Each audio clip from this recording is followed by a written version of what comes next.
And we start with word from America's top diplomat that U.S. officials are still waiting to visit a U.S. citizen detained in Russia on suspicion of spying. Russia arrested Paul Whelan last Friday in Moscow. The U.S. Secretary of State Mike Pompeo says his country wants a much more detailed explanation about the spy charges and wants to talk to Whelan without further delay. With respect to Mr. Whelan, who's being held, we are hopeful within the next hours we will get consular access to see him and get a chance to learn more. We've made clear to the Russians our expectation that we will learn more about the charges, come to understand what it is he's been accused of, and if the detention is not appropriate, we will demand his immediate return. Meanwhile, we are learning more about Paul Whelan. He works as a corporate security director for the U.S.-based auto components company called Borg Warner. Let's bring up pictures from a Russian social media site similar to Facebook that he has apparently been using for the past 13 years. Whelan's brother, David, insists he is innocent and was visiting Moscow for a wedding when he was arrested. Now, we're going to talk to David Whelan. He joins us now from Toronto. And, sir, thank you so much for joining us, especially during a very difficult time for your family as you wait any news about your brother. We just got this update from the U.S. Secretary of State, Mike Pompeo. He says that he is hopeful that within the next hours or so, we will get access to Paul Whelan, your brother. Have you heard about this? Have you been briefed on this? Your response. No, that's great news, and in fact, I just heard it on CNN. So that was the first word we'd had from the U.S. government that they knew that they were going to be able to get access to it, and we'd hoped it would happen today. So it's fantastic news.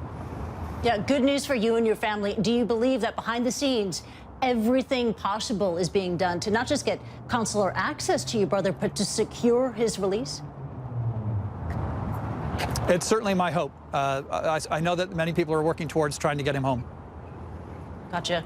And, you know, this is CNN International. We do air globally, including into Russia. Does your family have a message to share with the Russian government? What do you want to say to them directly? I think we'd say the same goal that we've stated otherwise, that we're looking forward to Paul being released and sent back to his home and to his family. Yeah, I think that's the only message we would have. Got it. And the FSB, they have said that he was arrested on suspicion of carrying out an act of espionage. Your response to that? I don't believe Paul would have committed an act of espionage. And what was he doing in Russia? Paul's a kind and a generous person. He helps his friends, and in this case, he was helping a fellow former Marine who was having a wedding in Moscow. Paul's been to Russia, as you know, from the VKontakte page and other pictures you've seen. And he was asked to come and help Americans who hadn't been to Moscow, who were in the wedding party, to see the sights and to get around. And so Paul did that. And so he flew into Moscow on the 22nd, and he disappeared on the 28th. Tell us more about your brother. You just mentioned he's a former Marine. He's a retired Marine. You know, he must be just a tough guy. How do you think he's coping and handling with the situation right now? Well, you never want to see anybody in that sort of situation in a foreign government's detention, but Paul's law enforcement background and his military service, as well as his corporate security background, I think probably position him better than certainly me and many other people to know how to react and respond in dealing with foreign security services. And since we don't have any information, no contact with him just yet, since his arrest, I mean, how do you cope with the uncertainty? Is it difficult for you to imagine just what kind of conditions he could be held in right now?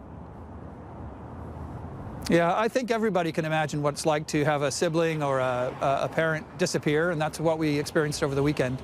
And then on Monday morning, when we were searching the internet for any kind of news that might describe an American who had been in trouble in Moscow, you know, in a car crash or mugged or killed or whatever, we came across the Russian ministry news release. And so in a weird way, it was good to know that someone knew where he was.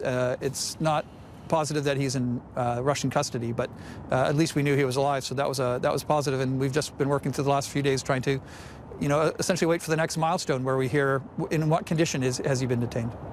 Yeah, absolutely. And was it from a Russian news release, something that you found online that finally gave you answers as to what happened to your brother? Yeah, it was just an internet web search, and using keywords and a narrowed window of about 24 hours, suddenly all of these Reuters news releases popped up. Our David Whelan, brother of Paul Whelan, the U.S. being detained, arrested in Moscow. Thank you so much for joining us during this very tough situation. We hope you get in contact with your brother soon. Do take care.